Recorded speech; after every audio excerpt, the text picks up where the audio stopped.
Assalamualaikum warahmatullahi wabarakatuh. Salam sejahtera untuk saudara-saudara pecinta misteri di channel Shyfeless Mystery, serta para pembaca setia yang melepas rasa penasaran di shyfeless.com.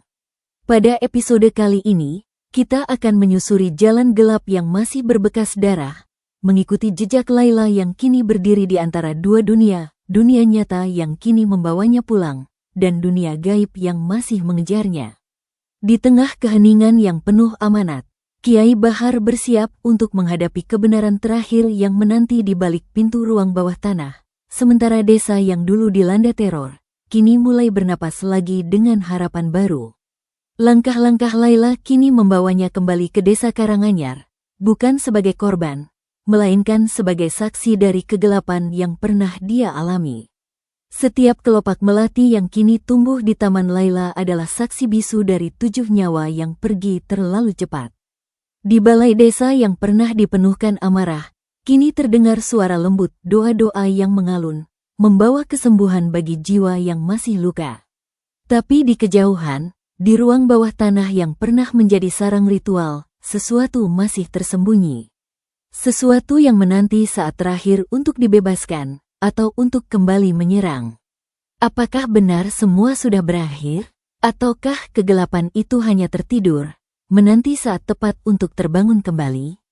Mari kita ikuti setiap napas Layla, setiap doa Kiai Bahar, dan setiap bayangan yang masih menari-nari di ujung malam. Siap untuk kembali tenggelam dalam misteri yang tak terlupakan? Fajar di hari ketiga setelah kedatangan Kiai Bahar menyingsing dengan warna jingga kemerahan yang tidak biasa. Langit seolah-olah berdarah, memantulkan cahaya aneh ke tanah kering desa Karanganyar. Udara pagi yang biasanya segar justru terasa berat, penuh dengan tekanan gaib yang hampir teraba. Kiai Bahar, yang hanya tidur sebentar setelah pertarungan semalam, sudah bangun dan melakukan salat subuh berjamaah dengan warga di balai desa. Wajahnya tampak lebih lelah dari kemarin, tapi matanya masih tajam, penuh tekad. Setelah salat, katanya kepada jamaah yang berkumpul, kita akan pergi ke rumah Pak Hardo. Tapi hanya beberapa orang saja yang akan masuk, yang lain berjaga di luar. Ini akan berbahaya. Pak Suroto, Marno, dan 3 tetua desa dipilih untuk menemani Kiai Bahar. Sisanya, termasuk semua pemuda yang masih menjadi target, diperintahkan untuk tetap di balai desa dengan perlindungan yang diperkuat. Sebelum berangkat, Kiai Bahar memberikan instruksi khusus. Bawa garam, air yang sudah didoakan, dan persiapkan mental kalian. Apa yang akan kita lihat mungkin tidak mudah diterima akal sehat. Perjalanan menuju rumah Pak Hardo hanya membutuhkan waktu 10 menit dari balai desa, tapi terasa seperti perjalanan ke dunia lain. Sepanjang jalan, tidak ada suara burung, tidak ada angin, bahkan sinar matahari pagi pun terasa dingin. Rumah Pak Hardo, yang berdiri agak terpisah dari rumah-rumah lain di pinggir desa, tampak seperti kuburan, sunyi, gelap meski hari sudah terang, dan dikelilingi oleh aura ketidaknyamanan yang kuat.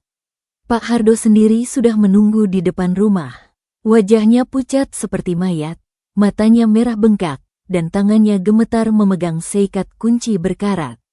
Di bawah, bisiknya ketika Kiai Bahar dan rombongan mendekat. Tapi, aku tidak berani lagi masuk. Kau harus masuk, kata Kiai Bahar dengan tegas tapi tidak keras.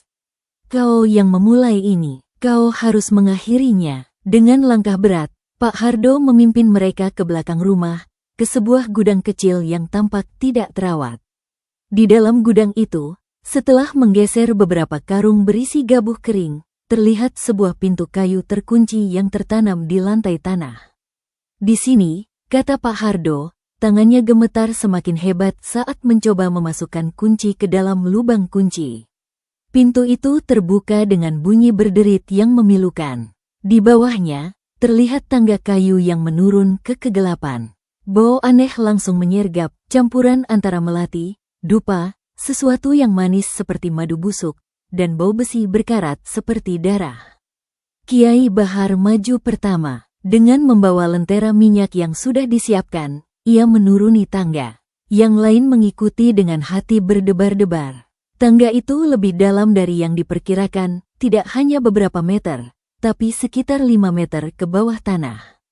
Di dasar tangga, mereka menemukan diri mereka berada di sebuah ruangan bawah tanah yang cukup luas, mungkin sekitar 6 meter kali 6 meter. Tapi yang membuat semua orang yang melihatnya tercekat bukanlah ukurannya, melainkan isinya.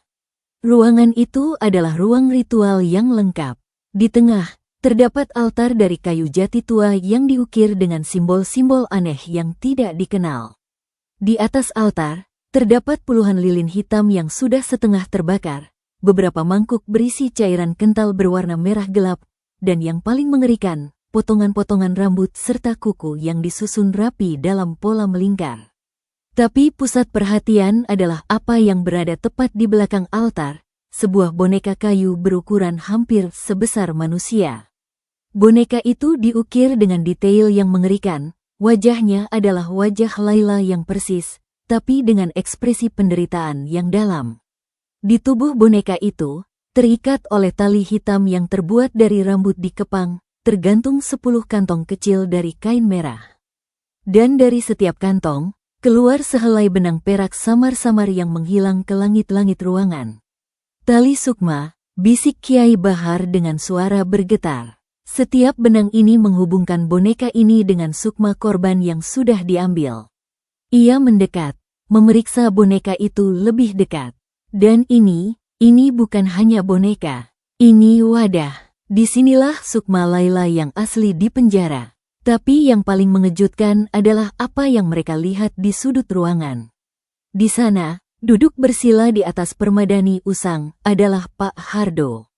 Tapi bukan Pak Hardo yang mereka kenal. Pria yang duduk di sana tampak lebih muda, sekitar 40 tahun. Padahal Pak Hardo seharusnya berusia 60. Kulitnya halus, rambutnya hitam pekat, dan matanya bersinar dengan cahaya merah samar-samar. Di sekelilingnya, urat-urat hitam terlihat menonjol di kulit, seperti akar pohon yang tumbuh di bawah permukaan. Pak Hardo, panggil Pak Suroto dengan suara tidak percaya. Pria itu membuka mata, senyum tipis muncul di bibirnya. Bukan lagi, jawabnya dengan suara yang lebih muda, lebih dalam, dan mengandung nada mengejek. Pak Hardo sudah lama pergi. Aku adalah hasil dari pengorbanannya. Kiai Bahar maju selangkah, melindungi rombongannya dengan tubuhnya. Jadi kau adalah pemilik ilmu yang sebenarnya. Pak Hardo hanya bonekamu. Boneka? Oh, tidak. Jawab pria itu sambil berdiri dengan gerakan yang anggun namun tidak wajar. Dia lebih dari boneka. Dia adalah investor. Dia memberikan anaknya, dan sebagai imbalannya, aku memberinya kemudahan, kekayaan, dan nantinya, keabadian. Istriku, dia menjual Laila untuk ini, teriak Pak Hardo yang asli, yang masih berdiri di dekat tangga dengan wajah pucat ketakutan. Pria itu menoleh padanya, tertawa. Oh, Hardo yang malang, kau pikir itu tawaran kebetulan? Aku sudah mengawasimu sejak Laila lahir. Aku tahu dia memiliki bakat, lahir di saat yang tepat. Dan aku tahu kau, dalam keputusasaan,mu setelah istrimu meninggal, akan melakukan apa saja untuk memberinya kehidupan yang baik. Kiai Bahar mengangkat tongkatnya. Cukup, lepaskan sukma-sukma itu. Kembalikan Laila, dan mungkin masih ada ampunan untukmu. Ampunan? Pria itu tertawa lagi, kali ini lebih keras. Aku tidak butuh ampunan. Aku hampir selesai, hanya butuh 4 sukma lagi. Dan mereka, matanya yang merah berpijar menatap ke arah Pak Suroto dan Marno, akan menjadi tambahan yang sempurna. Sebagai bukti kata-katanya, tiba-tiba tali-tali hitam yang mengikat boneka Laila bergerak sendiri. Beberapa di antaranya melesat ke arah rombongan Kiai Bahar, mencoba membelit mereka. Tapi Kiai Bahar sudah siap. Dengan tongkatnya, ia menulis pola di udara sambil membaca ayat-ayat. Tali-tali itu memantul seolah aha menghadapi tembok tak terlihat. Kau kuat, Kiai. Akui pria itu, tidak terkejut. Tapi kau tidak tahu dengan apa kau berhadapan. Ini bukan ilmu sembarangan. Ini adalah magnet sukma tingkat tinggi. Aku sudah mengumpulkan energi dari 6 sukma murni. Dan malam ini, ketika bulan purnama mencapai puncaknya, 4 sukma terakhir akan kuselesaikan. Kami tidak akan membiarkan itu terjadi, kata Kiai Bahar dengan tegas. Kau tidak punya pilihan, balas pria itu. Dan dengan gerakan tangan, sesuatu terjadi pada boneka Laila di altar. Boneka itu tiba-tiba membuka mata kayu yang tiba-tiba hidup, berwarna coklat seperti mata Laila yang asli.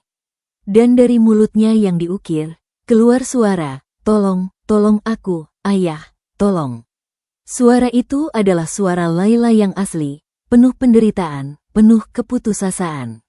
Pak Hardo yang asli jatuh berlutut, tangisannya pecah. "Laila, anakku, maafkan ayah.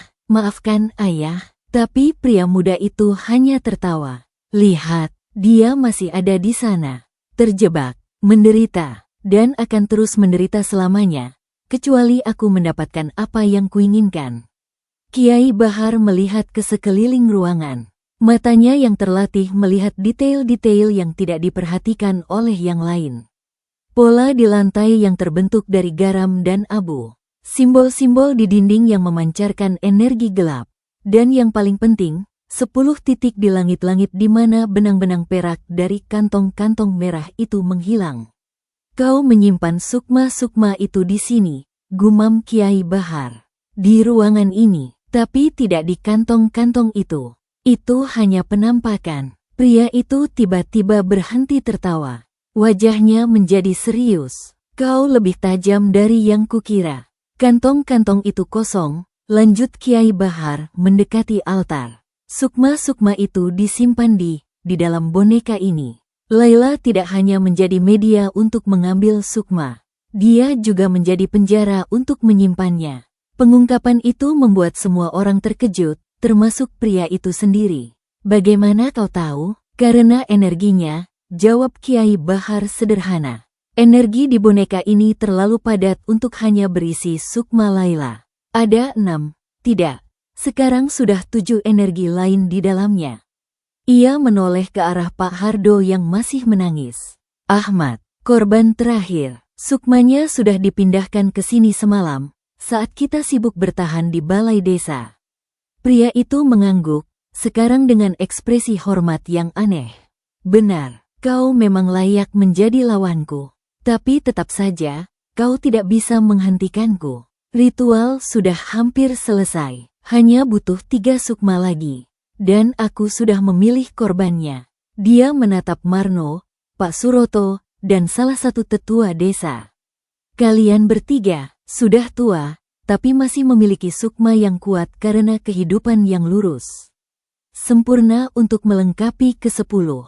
Tapi sebelum dia sempat melakukan apa-apa, Kiai Bahar bergerak cepat. Dengan tongkatnya, ia menghantam altar tepat di tengah.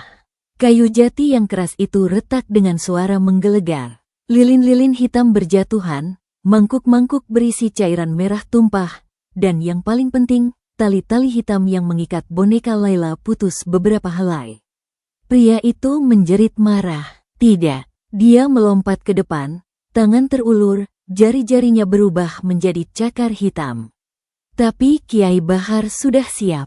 Dengan tangan kiri, ia menyemburkan air yang telah didoakan. Tetesan air itu mengenai kulit pria itu, dan di mana air itu jatuh, kulitnya menggelembung seperti terbakar, mengeluarkan asap hitam berbau busuk. "Kau akan membayar ini," raung pria itu, mundur beberapa langkah. Tapi Kiai Bahar tidak memberinya kesempatan. Ia berpaling ke boneka Laila. "Sekarang, potong semua talinya." Marno dan Pak Suroto, meski ketakutan, maju dengan pisau yang mereka bawa. Mereka mulai memotong tali-tali hitam yang masih mengikat boneka itu. Setiap tali yang putus, boneka itu menjerit, bukan jeritan kayu, melainkan jeritan manusia, jeritan Laila yang bercampur dengan jeritan korban-korban lain. Pria itu mencoba menghentikan mereka, tapi Kiai Bahar menghadangnya. Pertarungan gaib terjadi di ruangan bawah tanah itu. Kilatan energi, asap, suara-suara aneh memenuhi ruangan. Tapi Kiai Bahar, dengan ketenangan dan keyakinannya, perlahan-lahan mendesak pria itu ke sudut. Sementara itu, tali terakhir pada boneka Laila putus. Dan begitu itu terjadi, sesuatu yang luar biasa terjadi. Boneka kayu itu tiba-tiba bersinar dengan cahaya keemasan. Dari dalamnya, keluar sosok-sosok cahaya samar-samar, 6 sosok pertama. Lalu yang ketujuh, Ahmad, semuanya melayang di udara. Wajah mereka sekarang damai, tidak lagi tersenyum puas yang tidak wajar. Dan dari boneka itu juga, keluar sosok ketujuh, seorang perempuan muda dengan wajah Laila, tapi versi yang lebih murni, lebih cerah. Sukma Laila yang asli, akhirnya terbebas. Laila, teriak Pak Hardo, tangan terulur. Sukma Laila menoleh padanya, matanya sedih tapi tidak marah. Ayah, aku maafkan kamu, tapi aku harus pergi sekarang. Tidak, jangan pergi, tangis Pak Hardo. Tapi sudah terlambat. Semua sukma itu mulai naik, menembus langit-langit ruangan, menuju cahaya yang tiba-tiba muncul dari atas, cahaya putih bersih yang tidak mungkin ada di ruangan bawah tanah 5 meter di bawah tanah. Pria di sudut ruangan menjerit kesakitan yang lebih hebat dari sebelumnya. Dengan perginya sukma-sukma itu, energinya terkuras drastis. Wajahnya yang muda mulai berkerut, rambutnya memutih, tubuhnya bungkuk. Dalam hitungan detik, ia berubah kembali menjadi Pak Hardo yang tua, tapi versi yang lebih buruk, dengan kulit seperti kertas yang keriput, mata yang cekung, dan tubuh yang kurus kering. Tidak, tidak, semua usahaku, raungnya, sekarang dengan suara tua yang parau. Kiai Bahar mendekatinya, tapi dengan wajah kasihan, bukan kemarahan. Sudah selesai, ritualnya hancur. Sukma-sukma sudah dibebaskan, dan kau harus menghadapi konsekuensi dari perbuatanmu. Tapi sebelum Kiai Bahar bisa melakukan apa-apa lagi, sesuatu yang tidak terduga terjadi. Dari langit-langit ruangan, di mana cahaya putih tadi muncul, sekarang turun sesuatu yang lain, bukan cahaya, melainkan kegelapan pekat. Dan dari kegelapan itu, muncul tangan-tangan hitam, banyak sekali, meraih ke arah pria tua itu. Tidak, jangan, aku sudah memenuhi janjiku, teriaknya, mencoba melarikan diri. Tapi tangan-tangan itu menangkapnya, menariknya ke atas, ke dalam kegelapan. Jeritannya yang penuh penderitaan bergema di ruangan itu, semakin lama semakin jauh, sampai akhirnya menghilang sama sekali. Dan dengan itu, ruangan bawah tanah menjadi sunyi. Hanya Kiai Bahar, Pak Suroto, Marno, Tetua Desa, dan Pak Hardo yang asli, yang masih menangis di lantai, yang tersisa. Serta boneka kayu Laila yang sekarang sudah retak, tidak lagi memancarkan energi apapun. Apakah sudah selesai? Tanya Pak Suroto dengan suara bergetar. Kiai Bahar menghela napas, menatap ke arah langit-langit di mana kegelapan tadi menghilang. Untuk yang di sini, ya. Tapi masih ada satu hal yang harus kita lakukan. Ia menoleh ke arah Pak Hardo yang masih menangis. Kita harus menemui Laila yang sebenarnya. Tubuhnya yang masih hidup. Dan kita harus membebaskannya sepenuhnya. Mereka naik kembali ke atas, meninggalkan ruangan bawah tanah yang sekarang hanya menjadi ruangan kosong penuh dengan sisa-sisa ritual gelap. Matahari sudah tinggi ketika mereka keluar. Tapi kali ini, sinarnya terasa hangat, nyaman, seperti membasuh kotoran yang melekat selama ini. Dan dari arah rumah Laila, mereka mendengar suara tangisan perempuan, tapi kali ini tangisan yang berbeda. Bukan tangisan penderitaan, bukan tangisan kemarahan, melainkan tangisan kelegaan, tangisan kebebasan. Laila, yang tubuhnya selama ini menjadi media, akhirnya bangun dari tidur panjangnya. Dan untuk pertama kalinya sejak semua ini mulai, dia benar-benar sadar. Benar-benar menjadi dirinya sendiri lagi. Tapi kebebasan itu datang dengan harga yang mahal, pengetahuan tentang apa yang telah dilakukan ayahnya, tentang apa yang telah terjadi melalui tubuhnya, dan tentang 6 pemuda, sekarang sudah 7, yang telah kehilangan nyawa karena keserakahan dan keputusasaan satu orang. Babak paling gelap dari teror magnet Sukma mungkin sudah berakhir. Tapi babak penyembuhan, babak penerimaan, dan babak pengampunan itu semua masih harus ditulis. Dan itu mungkin akan menjadi babak yang paling sulit dari semuanya. Kembalinya kesadaran Laila bukanlah proses yang damai. Begitu Kiai Bahar dan rombongan memasuki rumahnya, mereka menemukan perempuan muda itu duduk terpaku di lantai. Tubuhnya menggigil hebat, mata terbuka lebar tapi kosong, seperti orang yang baru menyaksikan kengerian yang tak terkatakan. Di sekelilingnya, bertebaran kelopak melati, tapi kali ini bukan melati segar atau melati busuk, melainkan melati yang layu, berwarna kecoklatan, seolah aha mencerminkan keadaan jiwanya. Laila, panggil Kiai Bahar dengan suara lembut. Perempuan itu menoleh, matanya perlahan-lahan fokus. Aku ingat semuanya, bisiknya dengan suara parau, seperti orang yang sudah lama tidak berbicara.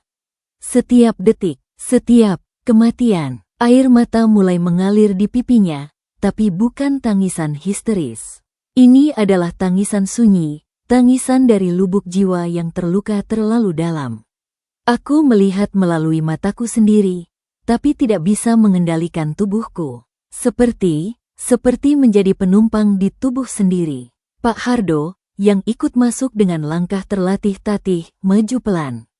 Laila, anakku. Laila menatap ayahnya. Di matanya, terbaca campuran perasaan yang kompleks, cinta anak kepada ayah, tapi juga sakit yang dalam, pengkhianatan, dan ketidakpercayaan. Ayah, kenapa kau lakukan ini? Pak Hardo jatuh berlutut di hadapan anaknya, tangannya meraih ujung kain sarung Laila. Aku bodoh, aku putus asa. Setelah ibumu meninggal, kita miskin. Aku takut tidak bisa memberimu kehidupan yang layak. Lalu dia datang, menawarkan. Dia, siapa dia? Tanya Kiai Bahar, sekarang dengan suara lebih tegas. Laila menjawab sebelum ayahnya sempat bicara. Pria tua, tapi matanya bukan mata manusia. Dia berjanji pada ayah, kekayaan, umur panjang, asalkan aku menjadi. Ia tidak bisa melanjutkan, tangisannya membanjiri kata-kata. Pak Hardo mengangguk, wajahnya penuh penyesalan. Aku tidak tahu akan seburuk ini. Dia bilang hanya ritual kecil, hanya persembahan simbolis. Tapi ternyata kau menjual sukma anakmu sendiri. Selesaikan Kiai Bahar dengan nada yang tidak menyalahkan, tapi juga tidak memaafkan. Dan sebagai akibatnya, 7 pemuda tak bersalah kehilangan nyawa. Ruang di dalam rumah menjadi sunyi, hanya terdengar isakan Laila dan desahan Pak Hardo. Di luar, warga yang berkumpul mendengar segalanya melalui dinding bambu yang tipis. Ekspresi kemarahan mereka perlahan-lahan berubah. Dari amarah pada Laila, kini berubah menjadi kemarahan pada Pak Hardo, tapi juga simpati mendalam pada Laila yang ternyata adalah korban paling menderita. Tapi kedamaian itu tidak berlangsung lama. Kiai Bahar, yang matanya terus mengamati sekeliling, tiba-tiba berjalan mendekati jendela. Dia belum pergi, gumamnya. Siapa? Tanya Pak Suroto, pemilik ilmu yang sebenarnya, yang menggunakan Pak Hardo. Dia tidak benar-benar hilang, dia hanya mundur sementara. Sebagai membuktikan kata-katanya, tiba-tiba udara di dalam rumah berubah. Menjadi dingin, sangat dingin, meski di luar matahari bersinar terik. Lilin-lilin yang dinyalakan tiba-tiba padam, padahal tidak ada angin. Dan dari sudut ruangan yang paling gelap, terdengar suara tawa yang sama dengan yang terdengar selama teror berlangsung. Pintar, Kiai, kata suara itu, bergema di seluruh ruangan. Kau bebaskan sukma-sukma itu. Kau hancurkan ritualnya. Tapi kau lupa satu hal. Apa? Tanya Kiai Bahar, tetap tenang meski tangannya sudah memegang tongkat dengan erat. Bahwa aku tidak pernah benar-benar pergi. Aku sudah terikat dengan desa ini, dengan tanahnya, dengan ketakutan warganya. Dan selama masih ada ketakutan, masih ada kebencian, masih ada pengkhianatan, aku masih punya kekuatan. Di depan mata mereka semua, sesuatu mulai terbentuk dari kegelapan di sudut ruangan. Bentuknya samar-samar dulu, seperti asap hitam yang berputar-putar. Tapi perlahan-lahan, ia menjadi lebih padat, lebih jelas. Dan yang terbentuk adalah sosok yang membuat semua orang yang melihatnya merinding. Sosok itu memiliki tubuh manusia, tapi kepalanya adalah kepala kuda, bukan kuda biasa, melainkan kuda dengan mata merah berpijar, mulut yang bisa tersenyum seperti manusia, dan tanduk bengkok seperti kambing jantan. Dari tubuhnya, keluar tangan-tangan manusia yang banyak, setiap tangan memegang sesuatu, ada yang memegang kantong merah, seperti yang di ruangan bawah tanah, ada yang memegang tali rambut, ada yang memegang keris berkarat. Jaran goyang, bisik seorang tetua desa dengan suara penuh horor. Benar-benar jaran goyang. Sosok itu tertawa lagi. Nama yang bagus. Ya, aku adalah jaran goyang. Penunggang malam, pengambil sukma. Dan aku belum selesai dengan desa ini. Kiai Bahar maju, berdiri antara sosok itu dengan Laila dan yang lain. Kau sudah kalah. Sukma-sukma sudah dibebaskan. Ritualmu hancur. Ritual itu hanya satu cara, jawab sosok itu. Masih ada cara lain, dan aku sudah menemukan media baru. Matanya yang merah berpijar beralih ke arah Pak Hardo. Dia yang mengkhianati anaknya sendiri. Dia yang membuka pintu untukku. Darah pengkhianatan adalah darah yang paling kuat untuk ritual baru. Pak Hardo menjerit ketakutan, mencoba bersembunyi di belakang Kiai Bahar. Tapi sudah terlambat. Dari sosok jaran goyang itu, melesat seutas tali hitam, sama seperti tali yang mengikat boneka Laila tadi, dan membelit leher Pak Hardo. Tidak, teriak Laila. Meski tubuhnya masih lemah, ia mencoba meraih ayahnya. Tapi Kiai Bahar lebih cepat. Dengan tongkatnya, ia memotong tali hitam itu. Tali itu putus, tapi bukan berarti putus hubungan. Ujung tali yang masih menempel di leher Pak Hardo tiba-tiba menyala dengan api hitam, membakar kulitnya. Pak Hardo menjerit kesakitan. Ini duel batin, Kiai, kata sosok jaran goyang. Kau melindungi mereka dengan kekuatan imanmu. Aku menyerang dengan kekuatan pengkhianatan mereka sendiri. Mari kita lihat mana yang lebih kuat. Pertarungan yang terjadi selanjutnya bukan pertarungan fisik. Tidak ada pukulan. Tidak ada tendangan. Ini adalah pertarungan energi, pertarungan kehendak, pertarungan antara terang dan gelap yang terjadi di tingkat yang tidak kasat mata.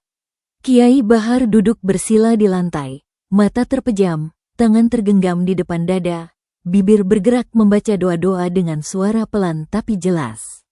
Dari tubuhnya, memancar cahaya keemasan samar-samar, membentuk lingkaran pelindung di sekeliling Laila, Pak Suroto, Marno, dan yang lain. Sementara itu, sosok jaran goyang mengeluarkan energi hitam yang berbentuk seperti asap tebal.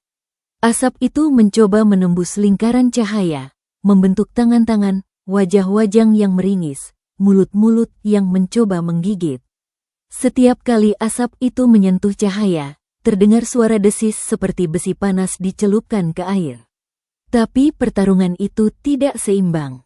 Kiai Bahar kuat, tapi dia hanya satu orang.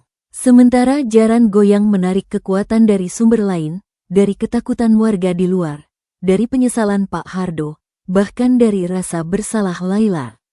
Lihat, Kiai, bisik suara jaran goyang yang sekarang terdengar langsung di kepala semua orang.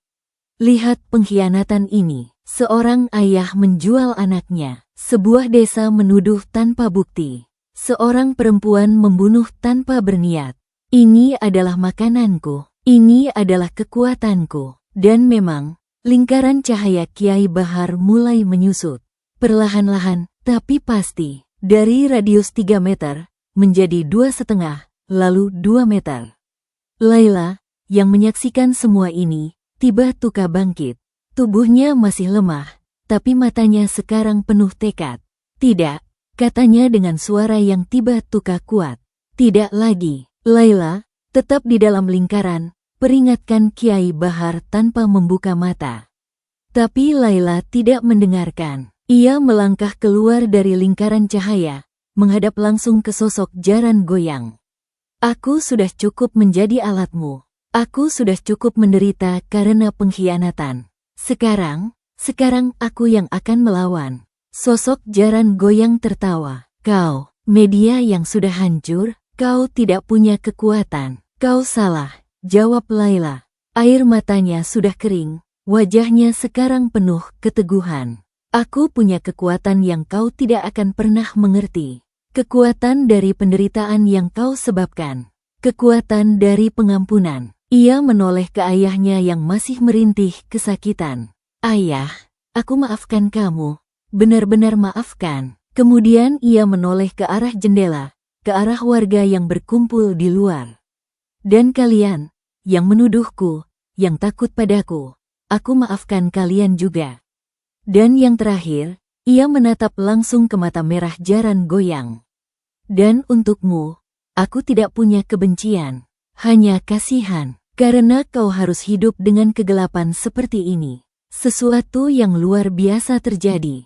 Setiap kata maaf yang diucapkan Layla, setiap pernyataan pengampunan, seolah-olah menjadi senjata. Sosok Jaran Goyang menjerit kesakitan. Asap hitam yang dikeluarkannya mulai berkurang. Tangan-tangan yang terbentuk dari asap itu mencakar-cakar udara seperti terluka. Tidak mungkin, pengampunan tidak punya kekuatan, raung Jaran Goyang. Justru itulah kekuatan terbesar, kata Kiai Bahar yang sekarang membuka mata, senyum kecil di bibirnya. Kau menarik kekuatan dari kebencian, dari ketakutan, dari pengkhianatan. Tapi Layla, dia memutuskan untuk tidak memberi makanmu lagi. Dia memutuskan untuk mengampuni. Dan dengan pengampunan itu, lanjut Kiai Bahar sambil berdiri, dia memutuskan hubungan terakhir yang masih menghubungkanmu dengan dunia ini. Kiai Bahar mengangkat tongkatnya, tapi kali ini, bukan untuk menyerang Jaran Goyang langsung. Ia menunjuk ke arah Pak Hardo. Potong talinya, Hardo. Potong hubungan terakhirmu dengan makhluk ini. Pak Hardo, yang selama ini hanya menangis dan menderita, tiba-tiba mengerti. Tali hitam yang masih menempel di lehernya, yang masih menyala dengan api hitam, itu adalah hubungan terakhir. Itu adalah ikatan perjanjian yang masih tersisa.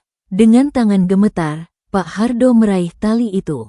Api hitam membakar tangannya, tapi kali ini ia tidak menjerit. Ia mengeratkan giginya, dan dengan sekuat tenaga, menarik tali itu. Tidak, jangan, teriak Jaran Goyang. Tapi sudah terlambat, tali itu putus. Dan begitu putus, sesuatu seperti ledakan energi terjadi di ruangan itu. Sosok Jaran Goyang menjerit, jeritan yang terdiri dari semua jeritan korban, semua ketakutan warga, semua penderitaan yang pernah ia kumpulkan. Tubuhnya yang terbentuk dari asap mulai terurai. Kepala kuda meleleh seperti lilin. Tangan-tangan banyak itu berubah menjadi asap dan menghilang. Dan yang tersisa hanyalah bayangan samar-samar yang semakin mengecil, sampai akhirnya hilang sama sekali. Dengan hilangnya sosok itu, udara di ruangan tiba-tiba menjadi ringan. Cahaya matahari yang masuk melalui jendela terasa hangat lagi. Dan yang paling penting, perasaan tekanan gaib yang selama ini membebani desa, tiba-tiba hilang. Sudah selesai, benar-benar selesai. Kiai Bahar membantu Layla yang tiba-tiba limbung, kehabisan tenaga. Pak Hardo, dengan tangan yang terbakar dan leher yang terluka, merangkak mendekati anaknya. Layla, maafkan ayah, benar-benar maafkan. Layla mengangguk, tangannya yang lemah meraih tangan ayahnya. Sudah, ayah, sudah selesai. Di luar, warga yang menyaksikan segalanya melalui celah-celah dinding kini berani masuk. Wajah-wajah mereka penuh penyesalan, malu, tapi juga harapan. Layla, kami minta maaf, kata Pak Suroto mewakili semua. Kami salah menuduh, kami tidak tahu. Layla menganggak lagi, senyum kecil muncul di bibirnya yang pucat. Tidak apa-apa, sekarang kita bisa mulai lagi. Bersama-sama, tapi Kiai Bahar tahu, meski teror sudah berakhir, konsekuensinya masih harus dihadapi.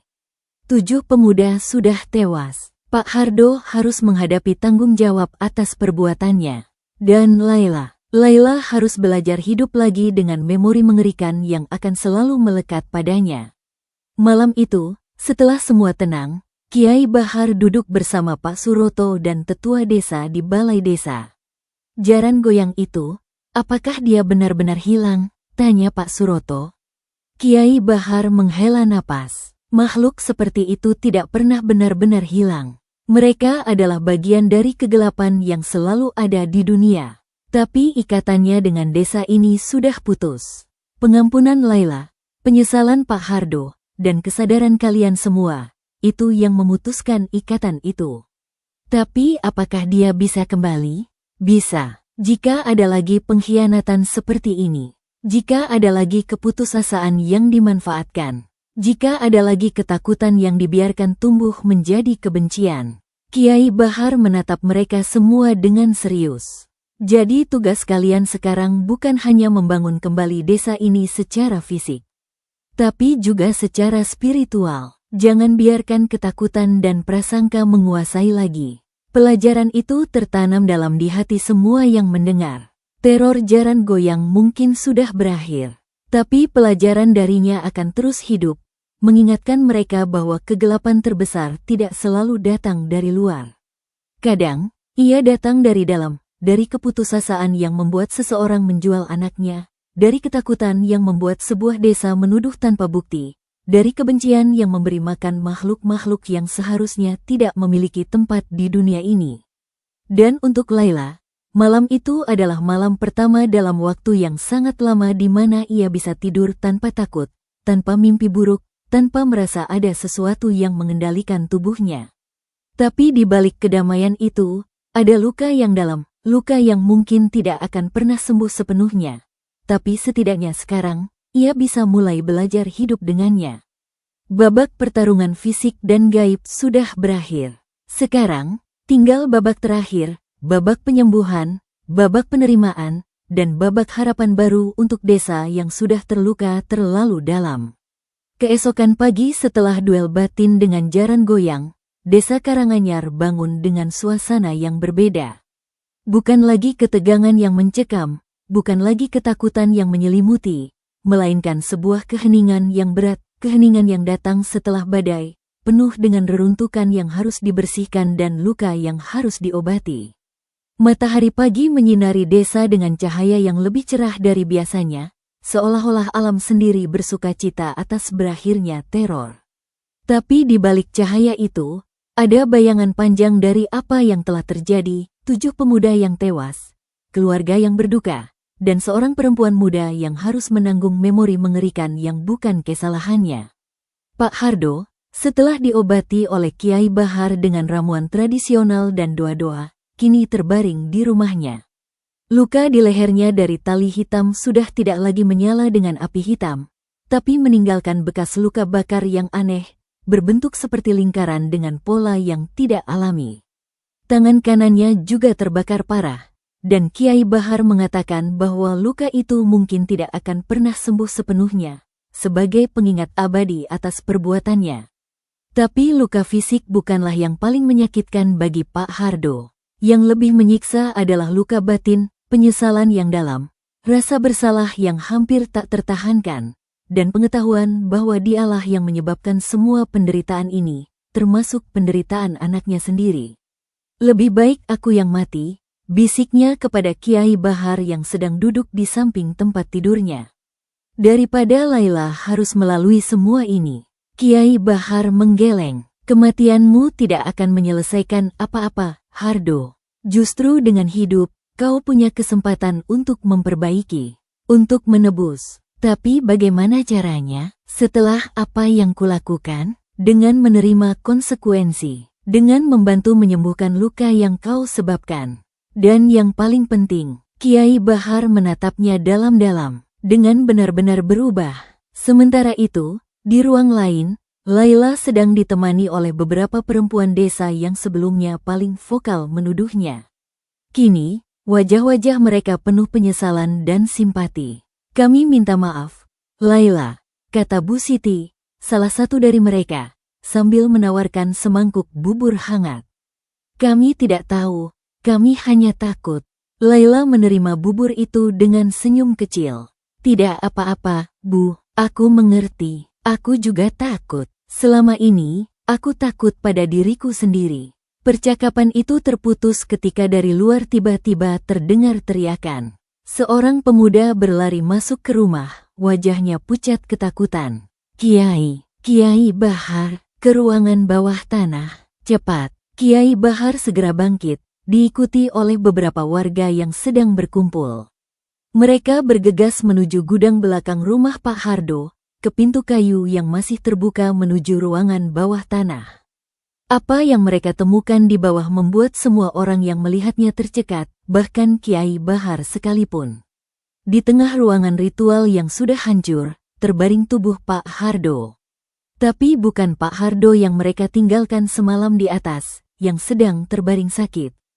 Ini adalah sesuatu yang lain. Tubuhnya tergeletak dalam posisi yang tidak wajar, leher terkilir dengan sudut yang mustahil bagi manusia hidup, tangan dan kaki terpelintir seperti akar pohon. Tapi yang paling mengerikan adalah kondisi tubuhnya. Ia mengering persis seperti para korban jaran goyang, kulit menempel ketat pada tulang, wajah keriput seperti sudah berusia ratusan tahun. Dan di wajahnya, tersungging senyuman puas yang sama persis dengan senyuman ketujuh korban sebelumnya. Astagfirullah, bisik seseorang. Dia menjadi korban ke-8? Tapi Kiai Bahar menggeleng. Tidak, ini berbeda. Lihat, ia mendekat, dengan hati-hati memeriksa tubuh itu. Dan di dada Pak Hardo yang mengeriput, tidak ada kelopak melati segar. Sebaliknya, di tangannya yang terpelintir, tergenggam erat sesuatu, koin-koin emas, sekitar 10 keping, berkilauan dalam cahaya lentera. Koin pesugihan, gumam Kiai Bahar. Ini yang dia dapatkan sebagai bayaran. Tapi ketika ia mencoba mengambil satu koin dari genggaman tangan Pak Hardo yang sudah kaku, sesuatu yang mengerikan terjadi. Koin-koin emas itu tiba-tiba berubah warna, dari kuning emas menjadi hitam legam. Dan dari hitam itu, keluar sesuatu, ulat-ulat kecil, berwarna putih pucat, bergerak-gerak, keluar dari setiap koin, berjatuhan ke lantai. Warga yang melihat itu menjerit, mundur ketakutan. Ulat-ulat itu bergerak pelan, tapi tidak menyerang siapa-siapa. Mereka hanya bergerak menuju altar yang sudah hancur, naik ke atasnya, dan di sana, mereka mati, berubah menjadi debu hitam yang berbau busuk menyengat.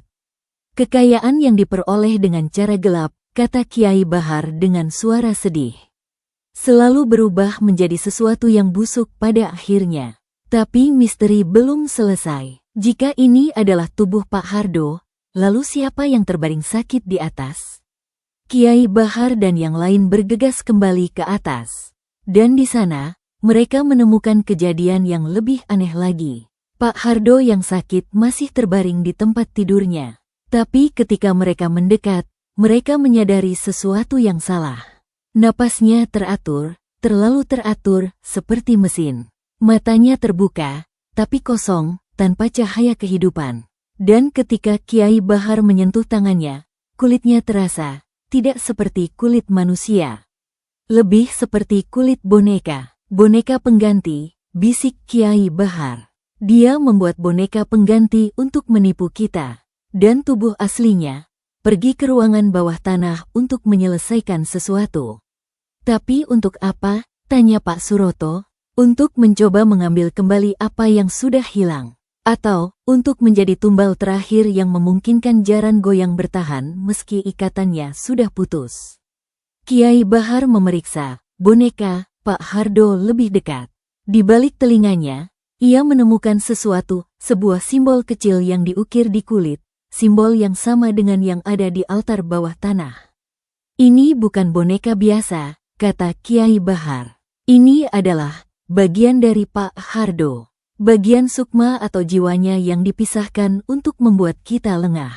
Laila, yang telah mendengar keributan dan datang melihat, tiba-tiba pingsan ketika melihat boneka ayahnya. Ia dibawa ke ruangan lain, dirawat oleh perempuan-perempuan desa. Sementara itu, Kiai Bahar memutuskan untuk melakukan ritual pembersihan terakhir. Kita harus membakar tubuh yang di bawah. Dan boneka ini. Dan semua sisa-sisa ritual. Jika tidak, energi gelapnya mungkin masih bisa bertahan. Prosesi pembakaran dilakukan siang itu. Dengan penuh hikmat, tubuh Pak Hardo yang mengering dibawa keluar dari ruangan bawah tanah. Boneka penggantinya juga dibawa. Keduanya diletakkan di atas tumpukan kayu di lapangan desa, jauh dari pemukiman. Sebelum api dinyalakan, Kiai Bahar memimpin doa untuk arwah Pak Hardo. Ya Allah, ampunilah dia.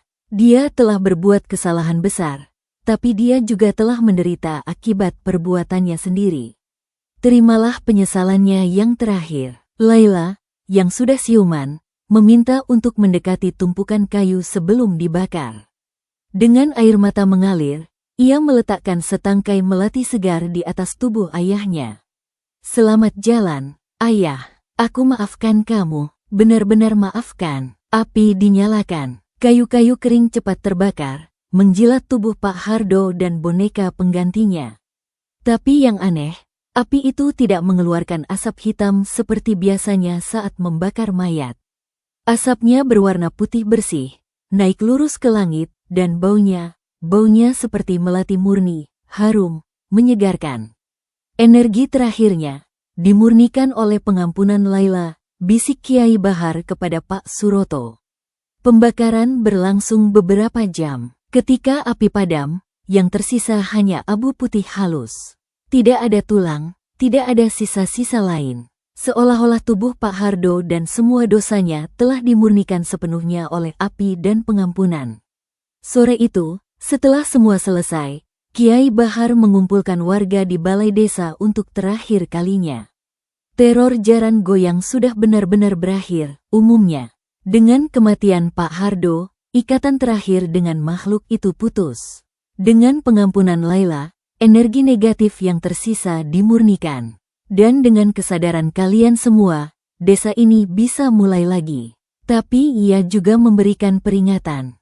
Ingat pelajaran ini, kegelapan selalu mencari celah. Celah keputusasaan, celah ketakutan, celah keserakahan. Jangan beri celah itu. Jaga persatuan kalian, jaga kepercayaan. Dan yang paling penting, jaga komunikasi dengan Yang Maha Kuasa. Malam itu, untuk pertama kalinya setelah 2 minggu penuh teror, warga desa Karanganyar bisa tidur dengan tenang.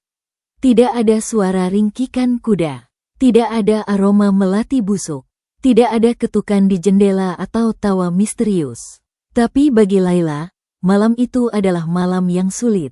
Meski secara fisik teror sudah berakhir, secara mental, perjalanannya baru saja dimulai. Di kamarnya yang sederhana, ia duduk di tempat tidur, memandangi kelopak melati terakhir yang masih ia simpan, melati yang ia letakkan di tubuh ayahnya sebelum dibakar. Apakah aku bisa melanjutkan hidup setelah semua ini? Bisiknya pada diri sendiri. Jawabannya datang bukan dari dalam dirinya, melainkan dari luar. Ketukan pelan di pintu. Ketika ia membuka, di sana berdiri beberapa perempuan desa, Bu Siti, istri Pak Suroto, dan beberapa lainnya. Di tangan mereka, mereka membawa makanan, pakaian bersih, dan yang paling penting, senyuman tulus. Kami ingin menemanimu malam ini, Laila, kata Bu Siti. Jika kau tidak keberatan, air mata Laila mengalir lagi, tapi kali ini air mata bahagia. Tidak, aku tidak keberatan. Terima kasih. Mereka masuk, duduk bersama Laila, tidak banyak bicara, hanya hadir. Kehadiran itu sendiri sudah menjadi obat yang lebih kuat dari kata-kata apapun. Dan untuk pertama kalinya sejak suaminya meninggal dan ia kembali ke desa ini, Laila merasa diterima. Benar-benar diterima. Di balai desa, Kiai Bahar sedang berkemas untuk berangkat esok pagi. Tugasnya di desa ini sudah selesai. Tapi sebelum pergi, ia masih punya satu hal yang harus dilakukan. Pak Suroto, panggilnya kepada kepala desa. Besok, sebelum aku pergi, aku ingin melakukan satu ritual terakhir. Ritual pembersihan desa sepenuhnya. Apapun yang Kiai perlukan, kami akan sediakan. Kiai Bahar mengangguk. Yang aku butuhkan hanya air bersih dan hati yang bersih dari warga. Kita akan berkeliling desa, membersihkan setiap sudut dengan doa dan air suci. Agar tidak ada lagi sisa-sisa energi gelap yang tertinggal. Keesokan paginya, ritual itu dilakukan. Semua warga ikut, berjalan mengelilingi desa di belakang Kiai Bahar. Di setiap persimpangan, di setiap rumah, di setiap lokasi penemuan jenazah, Kiai Bahar berhenti, membaca doa, dan mencipratkan air yang telah didoakan. Dan ketika mereka sampai di rumah Laila untuk terakhir kalinya, sesuatu yang ajaib terjadi. Dari pekarangan rumah Laila yang selama ini hanya ditumbuhi tanaman obat, tiba-tiba muncul tunas-tunas hijau, tidak hanya satu, tapi banyak. Dan dalam hitungan menit, tunas-tunas itu tumbuh, menjadi tanaman melati yang sehat, dengan kuncup-kuncup bunga yang siap mekar. Melati, tapi ini berbeda, bisik seseorang. Benar, melati ini tidak mengeluarkan aroma yang pekat dan tidak wajar seperti selama ini. Aromanya lembut, alami, menyegarkan. Dan yang paling penting, ia tidak membawa perasaan tidak nyaman. Simbol baru, kata Kiai Bahar sambil tersenyum. Dari penderitaan, tumbuh kesucian yang sebenarnya. Dari pengkhianatan, tumbuh pengampunan. Dari teror, tumbuh kedamaian. Ritual berakhir di pintu masuk desa. Kiai Bahar berdiri di sana, menatap desa yang sudah mulai sembuh. Jagalah desa ini, pesannya terakhir. Jagalah satu sama lain, dan jagalah Laila. Dia adalah pahlawan dalam cerita ini, meski dia sendiri mungkin tidak merasa demikian. Dengan itu, Kiai Bahar naik ke mobil jeep tua yang sudah menunggu. Mesin dinyalakan, dan ia pergi, meninggalkan desa Karanganyar yang sudah berbeda dari ketika ia pertama kali datang. Teror jaran goyang sudah berakhir. Korban sudah dimakamkan. Pelaku sudah menghadapi konsekuensi. Dan korban yang paling menderita, Laila, akhirnya mendapatkan kedamaian yang ia cari selama ini. Tapi seperti semua cerita, akhir dari satu bab adalah awal dari bab berikutnya. Dan untuk Laila serta desa Karanganyar, bab berikutnya adalah bab tentang pembangunan kembali, tentang penyembuhan, dan tentang harapan baru yang tumbuh dari puing-puing tragedi. Bab teror sudah ditutup. Sekarang, saatnya menulis bab pemulihan. 7 hari setelah kepergian Kiai Bahar, desa Karanganyar mengalami perubahan yang hampir tidak bisa dipercaya. Matahari masih bersinar terik, tanah masih retak-retak oleh kemarau panjang, tapi ada sesuatu yang fundamental telah berubah di udara, di tanah, dan terutama di hati penghuni desa. Pagi itu, untuk pertama kalinya dalam 2 bulan, langit di ufuk timur tidak hanya dihiasi oleh cahaya jingga fajar, tapi juga oleh awan-awan kelabu yang tebal. Awan-awan itu bergulung-gulung, membawa janji yang sudah lama dinanti-nantikan, hujan. Laila berdiri di ambang pintu rumahnya yang sekarang sudah berbeda. Dinding-dinding bambu yang gelap dan suram telah dibersihkan, lantai tanah yang berdebu telah disapu dan diperkeras, dan di pekarangan, tanaman melati baru yang tumbuh ajaib setelah ritual terakhir Kiai Bahar sudah mulai mekar, mengeluarkan aroma lembut yang menenangkan. Ia mengenakan pakaian sederhana, kain batik motif kecil yang tidak mencolok, kebaya katun berwarna krem, dan kerudung putih yang menutupi rambutnya yang diurai.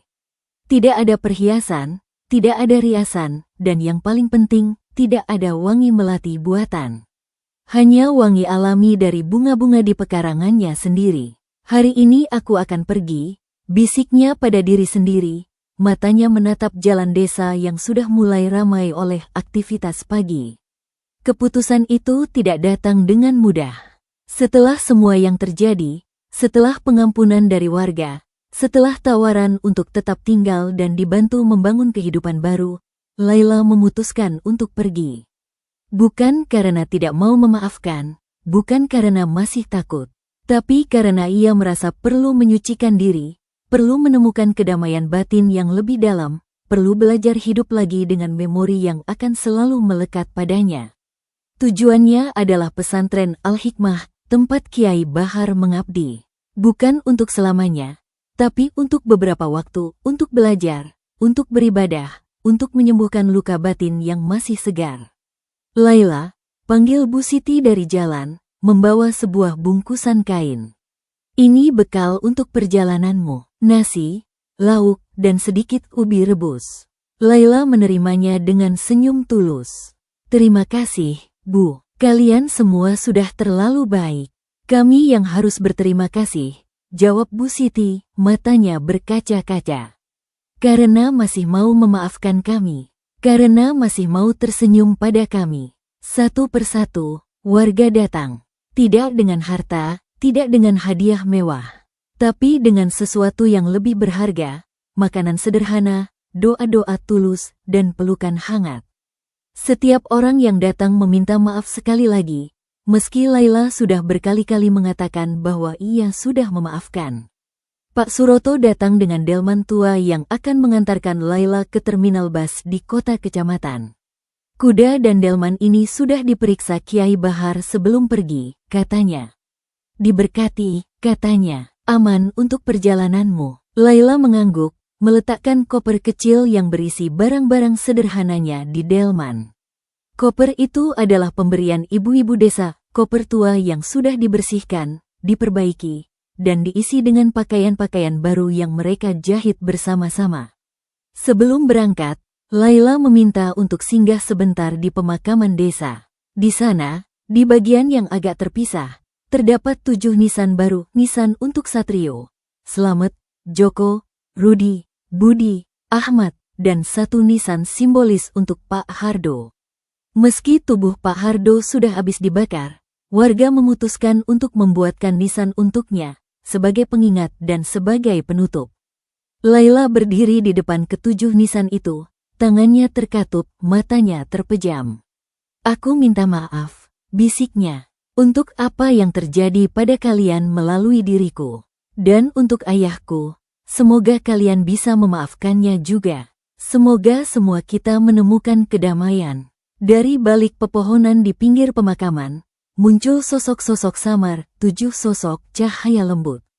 Mereka tidak menakutkan, tidak mengancam. Mereka hanya berdiri di sana, tersenyum, mengangguk pada Laila, seolah-olah mengatakan bahwa mereka sudah memaafkan, sudah bebas, sudah damai. Laila tidak melihat mereka dengan mata fisik, tapi ia merasakan kehadiran mereka. Dan dalam hatinya, ia tahu, mereka baik-baik saja sekarang. Perjalanan dengan delman menuju kota kecamatan dilakukan dalam keheningan yang damai. Pak Suroto yang menyetir, Laila duduk di belakang, menatap pemandangan desa yang perlahan-lahan tertinggal. Sawah-sawah kering, rumah-rumah bambu, pohon-pohon yang meranggas, semuanya terlihat berbeda sekarang. Bukan lagi sebagai tempat teror, melainkan sebagai rumah yang pernah ia tinggali, dengan semua kenangan pahit dan manisnya. Di tengah perjalanan, sesuatu yang ajaib terjadi. Titik-titik air mulai jatuh dari langit. Awalnya hanya beberapa tetes, lalu menjadi lebih deras. Hujan. Hujan pertama setelah kemarau panjang. Pak Suroto menghentikan delman, memandang ke langit dengan takjub. Hujan, akhirnya hujan. Laila mengulurkan tangannya, merasakan tetesan air yang sejuk di kulitnya. Air hujan itu membersihkan debu di jalan, di daun-daun pohon, di atap-atap rumah. Seolah-olah alam sendiri sedang melakukan ritual pembersihan terakhir untuk desa itu. Simbol pembaruan, bisik Laila sambil tersenyum. Dari kekeringan, datang kesuburan. Dari kematian, datang kehidupan baru. Perjalanan dilanjutkan. Hujan tidak deras, hanya gerimis yang menyegarkan. Dan ketika mereka tiba di terminal bus kecil di kota kecamatan, matahari sudah muncul lagi dari balik awan, menciptakan pelangi indah yang membentang di ufuk timur. Pelangi itu lengkap dengan 7 warnanya, membentuk busur sempurna dari satu ufuk ke ufuk lain. Bagi Laila, itu adalah tanda harapan. Tanda bahwa setelah badai, selalu ada keindahan. Setelah kegelapan, selalu ada cahaya. Pelangi, kata Pak Suroto. Sudah lama tidak melihatnya. Kiai Bahar bilang, pelangi adalah janji Tuhan bahwa tidak akan ada lagi air bah yang menghancurkan segalanya. Ucap Laila, mengingat pesan terakhir Kiai Bahar sebelum pergi. Tapi juga pengingat bahwa setelah hujan, selalu ada cahaya. Di terminal, bas tua sudah menunggu. Laila turun dari delman, mengambil koper kecilnya. Pak Suroto membantu, lalu berdiri di hadapannya dengan mata berkaca-kaca. Kami akan merindukanmu, Laila. Aku juga akan merindukan kalian. Tapi ini harus kulakukan. Untuk diriku sendiri. Pak Suroto mengangguk mengerti. Kapan kau akan kembali? Ketika aku sudah siap. Ketika luka ini sudah menjadi bekas luka, bukan lagi luka terbuka. Mereka berpelukan sebentar, lalu Laila naik ke bas. Mesin dinyalakan, bas bergerak perlahan. Dari jendela, Laila melambaikan tangan pada Pak Suroto yang masih berdiri di terminal, lalu pada desanya yang semakin jauh, pada kehidupan lamanya yang ditinggalkan. Perjalanan bas menuju kota tempat pesantren berada memakan waktu beberapa jam. Sepanjang perjalanan, Laila duduk dekat jendela, menatap pemandangan yang berubah dari pedesaan menjadi perkotaan. Pikirannya melayang pada semua yang telah terjadi. Ia ingat Satrio, pemuda perjaka yang selalu tersenyum. Slamet, tukang kayu yang rajin. Joko, penjaga malam yang setia. Rudi, sopir angkutan yang ramah. Budi, pedagang muda yang jujur. Ahmad, pemuda saleh yang taat. Dan ayahnya sendiri, Pak Hardo, yang terjebak dalam keputusasaan dan keserakahan. Tapi ia juga ingat kebaikan yang muncul setelah teror berakhir. Warga yang awalnya menuduhnya, kini menjadi keluarga pengganti. Perempuan-perempuan yang membawakan makanan, laki-laki yang memperbaiki rumahnya, anak-anak yang memberinya bunga liar dari pinggir sawah. Manusia memang kompleks, gumam Laila. Bisa menjadi gelap karena ketakutan, tapi juga bisa menjadi terang karena pengampunan. Bas tiba di terminal kota pada sore hari. Dari sana, Laila naik becak menuju pesantren Al-Hikmah yang terletak di pinggir kota. Begitu tiba di gerbang pesantren, ia disambut oleh seorang santri muda. Laila, Kiai Bahar sudah memberitahu kami tentang kedatanganmu. Silakan masuk. Pesantren itu sederhana tapi indah. Bangunan-bangunan kayu dan bata, halaman yang luas dengan pohon-pohon rindang, kolam ikan kecil, dan suasana tenang yang langsung terasa menyentuh jiwa. Kiai Bahar sendiri sedang menunggu di serambi masjid pesantren. Ketika melihat Laila, ia tersenyum hangat. Selamat datang, anakku. Aku tahu kau akan datang. Laila mendekat, membungkuk menghormat. Terima kasih sudah menerimaku, Kiai. Pesantren ini adalah tempat untuk semua yang mencari kedamaian. Dan kau, lebih dari siapapun, pantas mendapatkannya. Malam pertama Laila di pesantren dihabiskan dengan berbincang-bincang dengan Kiai Bahar. Mereka duduk di serambi, ditemani secangkir teh hangat dan bulan purnama yang bersinar terang. Apakah aku akan bisa melupakan, Kiai? Tanya Laila setelah lama berdiam diri.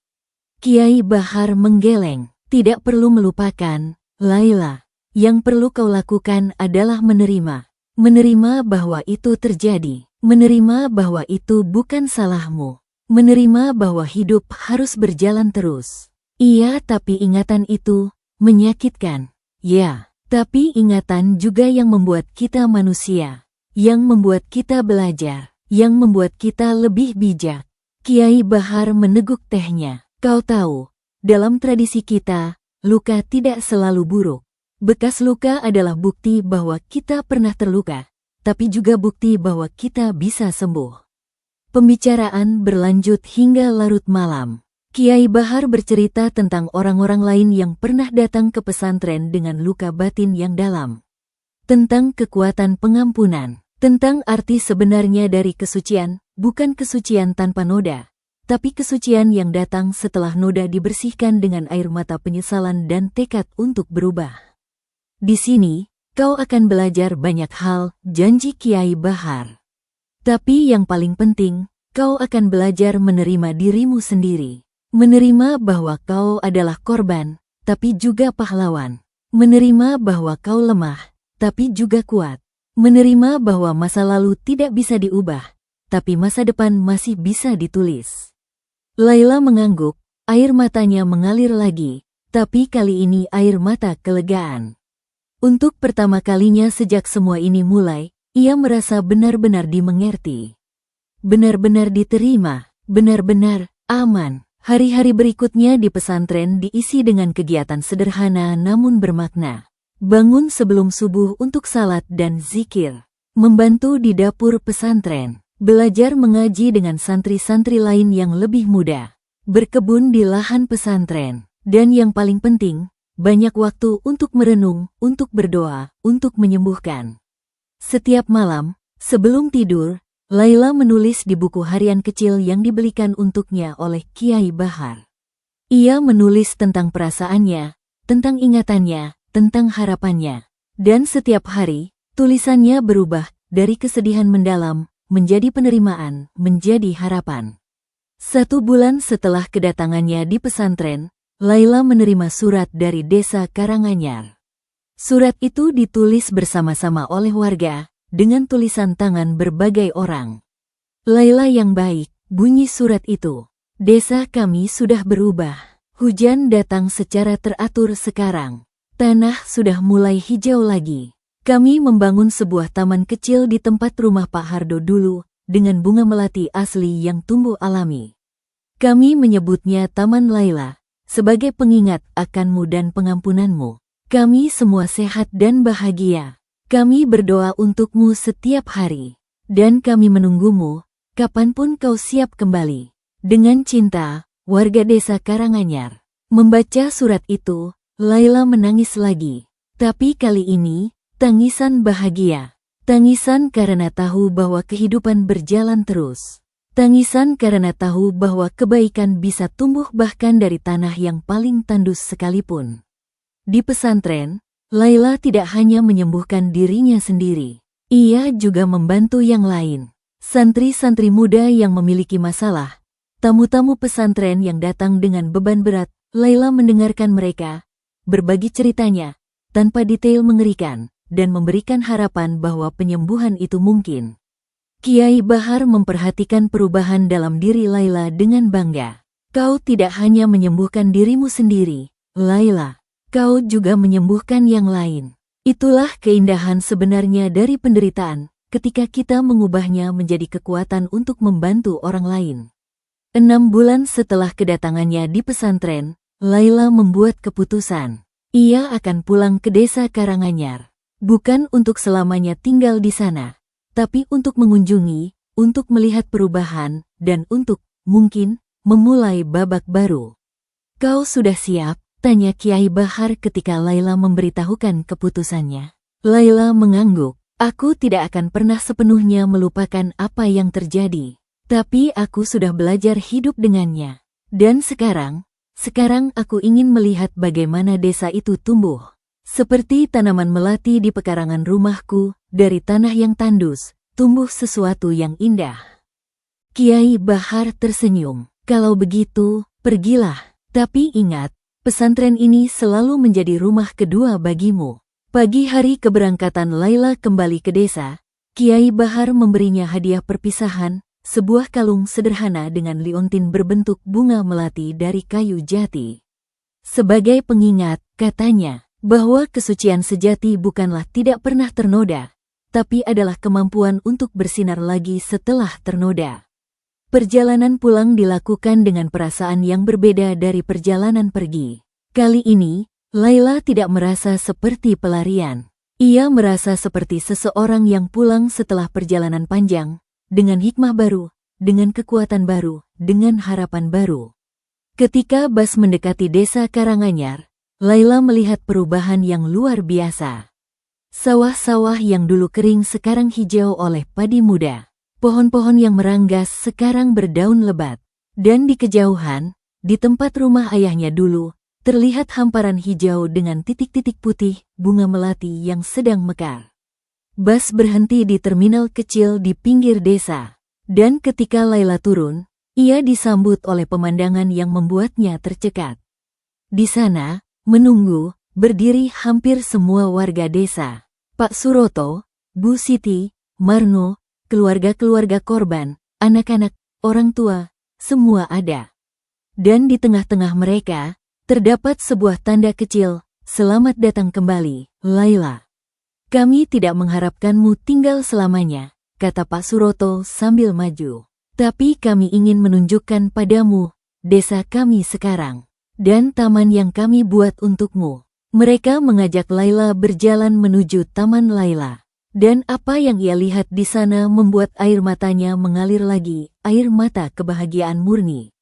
Di tempat rumah ayahnya yang sudah dibongkar, sekarang terdapat taman kecil yang indah. Di tengahnya, terdapat air mancur sederhana. Di sekelilingnya, hamparan bunga melati asli yang tumbuh subur.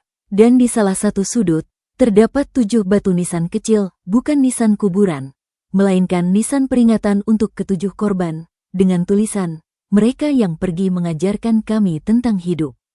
Dan ini, kata Bu Siti sambil menunjuk sebuah bangku kayu di bawah pohon rindang. "Ini tempat duduk untukmu. Kapanpun kau datang, kapanpun kau butuh ketenangan, tempat ini selalu tersedia." Laila duduk di bangku itu, memandangi taman, memandangi warga yang mengelilinginya dengan senyuman hangat. Di langit, matahari sore bersinar keemasan, menerangi segala sesuatu dengan cahaya hangat. "Terima kasih," bisik Laila, suaranya bergetar oleh emosi. "Terima kasih sudah mengubah penderitaan menjadi keindahan." Malam itu, Laila tidur di rumah Bu Siti. Esok paginya, ia akan kembali ke pesantren, melanjutkan perjalanan penyembuhannya. Tapi sekarang, ia tahu sesuatu yang penting, ia punya 2 rumah. Pesantren tempat ia menyembuhkan dan belajar. Dan desa ini, tempat ia pernah menderita, tapi juga tempat ia belajar tentang pengampunan, tentang penerimaan, tentang kekuatan manusia untuk bangkit lagi. Sebelum tidur, Laila berdiri di jendela, memandangi bintang-bintang yang bertaburan di langit malam. Di tangannya, ia memegang liontin melati pemberian Kiai Bahar. "Untuk Satrio, Slamet, Joko, Rudi, Budi, Ahmad, dan Ayah," bisiknya. "Semoga kalian semua damai. Dan untukku, semoga aku bisa terus tumbuh. Dari penderitaan, menjadi kekuatan. Dari kegelapan, menjadi cahaya. Di kejauhan, dari arah Taman Laila, terbawa angin malam yang sepoi-sepoi, datang aroma melati, lembut, alami, menenangkan. Bukan aroma pertanda kematian lagi, tapi aroma kehidupan, aroma harapan. Aroma fajar baru yang selalu datang setelah malam yang paling gelap sekalipun." Dan Laila tahu, dengan keyakinan yang dalam, perjalanannya belum selesai. Masih ada banyak hal yang harus dipelajari, banyak luka yang harus disembuhkan, banyak kehidupan yang harus dijalani. Tapi setidaknya sekarang, ia tidak lagi berjalan sendirian. Ia memiliki desa yang telah memaafkan dan dimaafkan. Ia memiliki pesantren yang memberinya kedamaian. Dan yang paling penting, ia memiliki dirinya sendiri, versi yang lebih kuat, lebih bijak, lebih penuh kasih setelah melewati badai terbesar dalam hidupnya.